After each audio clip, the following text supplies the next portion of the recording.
टुनटुनी चिड़िया और उसकी बेटी रानी चिड़िया अपने घर में आराम से रहते थे।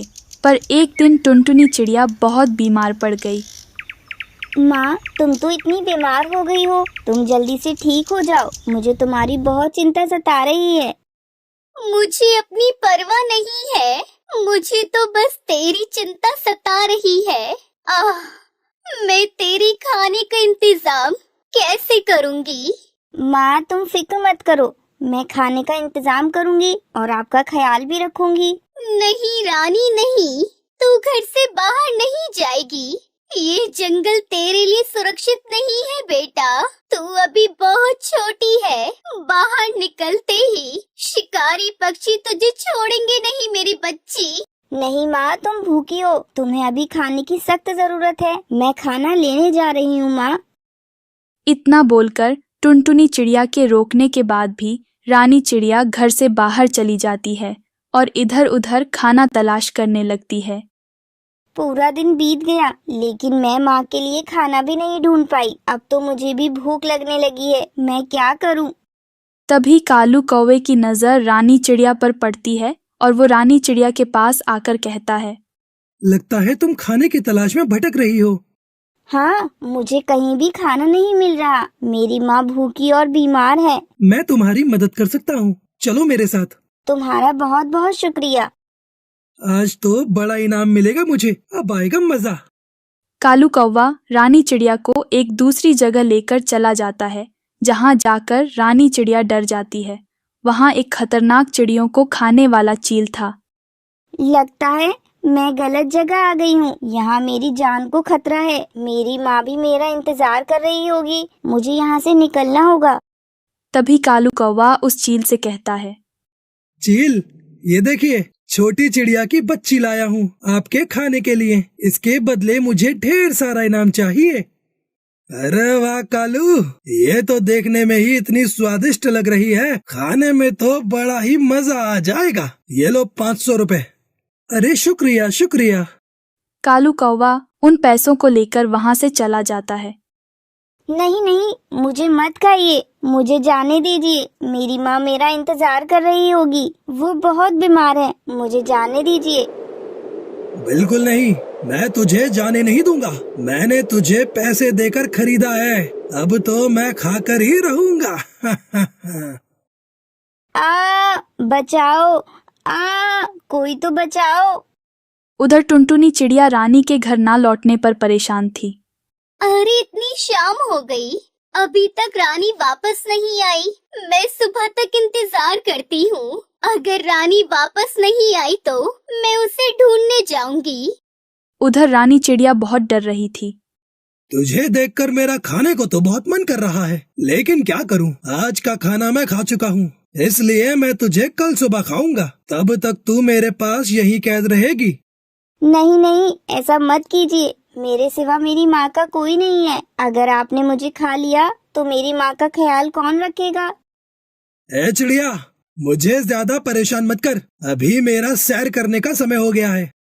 इतना बोलकर चील रानी चिड़िया को पिंजरे में बंद कर देता है और खुद सैर करने के लिए चला जाता है।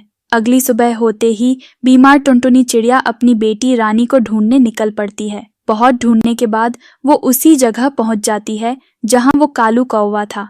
तभी वो कालू कौवा टुनटुनी के पास आकर कहता है, अरे चिड़िया बहन, बड़ी परेशान लग रही हो, किसी को ढूंढ रही हो क्या? और मुझे तो लगता है तुम बीमार भी हो। हाँ कालू भाई, मैं बीमार हूँ। मेरी छोटी बच्ची मेरे लिए खाना ढूंढने गई थी, लेकिन अब तक वो घर नहीं लौटी, इसलिए मैं बहुत परेशान हूँ। मैं उसी को ढूंढ रही हूँ।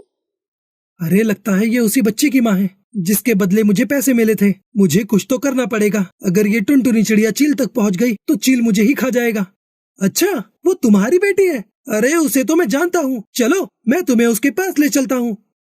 बहुत बहुत धन्यवाद कौवे भाई, तुम बहुत ही नेक दिल पक्षी हो। कालू कौवा टुनटुनी चिड़िया को लेकर चील के ठिकाने से बहुत दूर अलग जंगल में चला जाता है। कालू भाई, यहाँ तो रानी नहीं है, कहाँ है मेरी बच्ची? अरे मैंने तो तुम्हारा बेवकूफ बनाया है। यहाँ तो रानी है ही नहीं। मैं तो तुम्हें यहाँ इसलिए लाया हूँ ताकि तुम रानी तक ना पहुँच पाओ, क्योंकि रानी तो मरने वाली है और उसके बदले में मुझे पैसे मिले हैं। तुमने मुझे धोखा दिया कालू कौवे, तुमने मुझे बेवकूफ बनाया। बता दो मेरी बेटी मुझे कहाँ है? मुझे अपनी बच्ची के पास जाना है।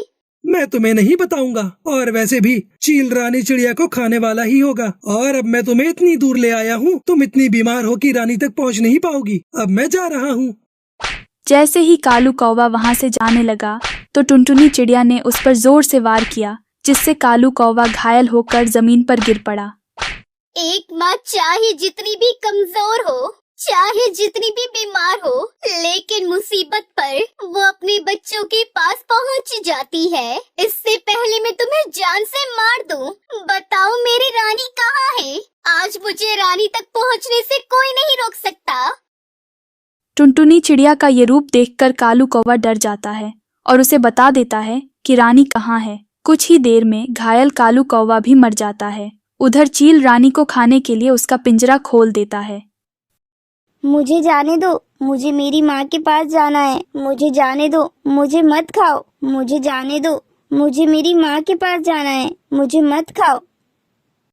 ए चिड़िया, तू बिल्कुल चुप हो जा। आज मैं तुझे खाकर ही रहूंगा।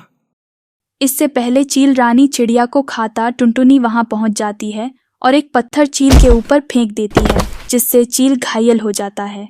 माँ, आप आ गई। आप यहाँ से जाओ, नहीं तो चील आपको भी खा लेगी। ए चिड़िया, तू इसे नहीं ले जा सकती, क्योंकि मैंने इसे पैसे देकर खरीदा है। माँ अपनी बच्ची को बचाने के लिए कुछ भी कर सकती है। अब या तो तुम मेरी बच्ची को छोड़ दो, नहीं तो मैं तुम्हारा भी वही हाल करूँगी जो मैंने उस कालू कौवे का किया है। अरे तूने मुझे कौवा समझा है क्या? लगता है तुझे मेरी ताकत का अंदाजा नहीं है। देख चिड़िया, सीधे सीधे यहाँ से चली जा, नहीं तो तेरी बच्ची के साथ साथ मुझे तेरा भी शिकार करना होगा। जैसे ही चील रानी चिड़िया को खाने के लिए आगे बढ़ता है, तभी अचानक से टुनटुनी चिड़िया आ जाती है और सीधा चील की आंखों पर अपनी चोंच से हमला करती है, जिससे चील बुरी तरह तड़पने लगता है। अरे अरे मेरी आंखें, मुझे दिख नहीं रहा है। ये तुमने क्या किया चिड़िया? मेरी आंखें फोड़ दी। अरे अरे मेरी आंखें। मैंने बोला था ना कि एक माँ अपनी बच्ची के लिए कुछ भी कर सकती है। तुमने क्या सोचा कि मैं अपनी बच्ची को मरने के लिए छोड़ जाऊंगी? इस तरह चील को सबक सिखाकर टुनटुनी चिड़िया अपनी बेटी रानी चिड़िया को लेकर अपने घोंसले में चली जाती है। फिर दोनों माँ बेटी खुशी खुशी साथ में रहने लगती हैं।